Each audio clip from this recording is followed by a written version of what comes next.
অপ্রতিরোধ্য true promise 4 ক্ষেপণাস্ত্রের ৫৬তম দফায় মার্কিন ঘাঁটিতে তাণ্ডব চালাল ইরান।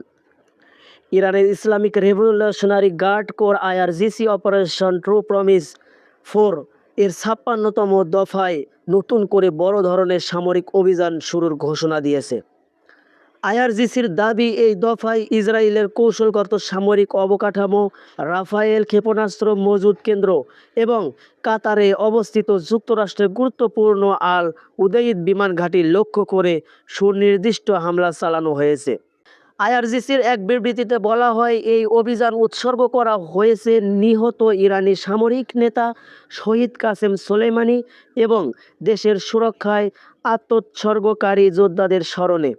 সংস্থাটি জানায়, খোররাম শহর ৪, এমাদ এবং গদর সহ অত্যাধুনিক ব্যালিস্টিক ক্ষেপণাস্ত্র ব্যবহার করে ইসরায়েলের সাউদার্ন রিজিয়ন সাপোর্ট কমান্ড এবং উত্তর দখলকৃত অঞ্চলে অবস্থিত রাফায়েল অ্যাডভান্সড ডিফেন্স সিস্টেমের ক্ষেপণাস্ত্র ভাণ্ডারে আঘাত হানা হয়েছে। বিবৃতিতে দাবি করা হয়েছে, প্রতিটি লক্ষ্যবস্তু অত্যন্ত নির্ভুলভাবে ধ্বংসযোগ্য করা হয়েছে।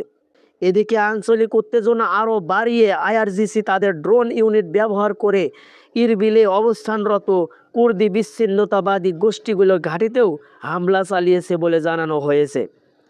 ইরানের অভিযোগ, এসব বিচ্ছিন্নতাবাদী গোষ্ঠীকে ব্যবহার করে মার্কিন ও ইসরায়েলি পক্ষ ইরানে স্থল অভিযানের পরিকল্পনা করছে। এর প্রতিক্রিয়ায় এই দ্রুত পদক্ষেপ নেওয়া হয়েছে বলে দাবি করেছে তেহরান। এর আগে ৫৫তম দফার অভিযানে ইসরায়েলি অ্যারোস্পেস ইন্ডাস্ট্রিজ আইএআই, সংযুক্ত আরব আমিরাতের আল ধাফরা বিমান ঘাঁটি এবং বাহরাইনের শেখ ইসা বিমান ঘাঁটিতেও হামলা চালিয়েছিল ইরান।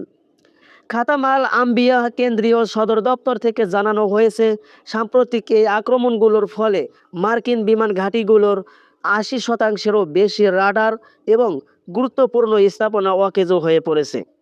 বিশেষ করে আল ধাফরা ঘাঁটিতে ব্যাপক বিস্ফোরণের ফলে মার্কিন যুদ্ধবিমানগুলো অন্যত্র সরিয়ে নিতে হয়েছে বলে দাবি করা হয়েছে। সূত্র আল মায়াদিন। দর্শক বন্ধুরা, সঙ্গে ছিলাম Mehedi Hasan, pulse vista news. সঙ্গেই থাকুন, সময়ের স্পন্দনের জানালা এবং এরকম আরও নতুন নতুন আন্তর্জাতিক গুরুত্বপূর্ণ সংবাদ পেতে চ্যানেলটি সাবস্ক্রাইব করুন এবং আপনার মতামত অবশ্যই কমেন্ট বক্সে জানাতে ভুলবেন না। ধন্যবাদ।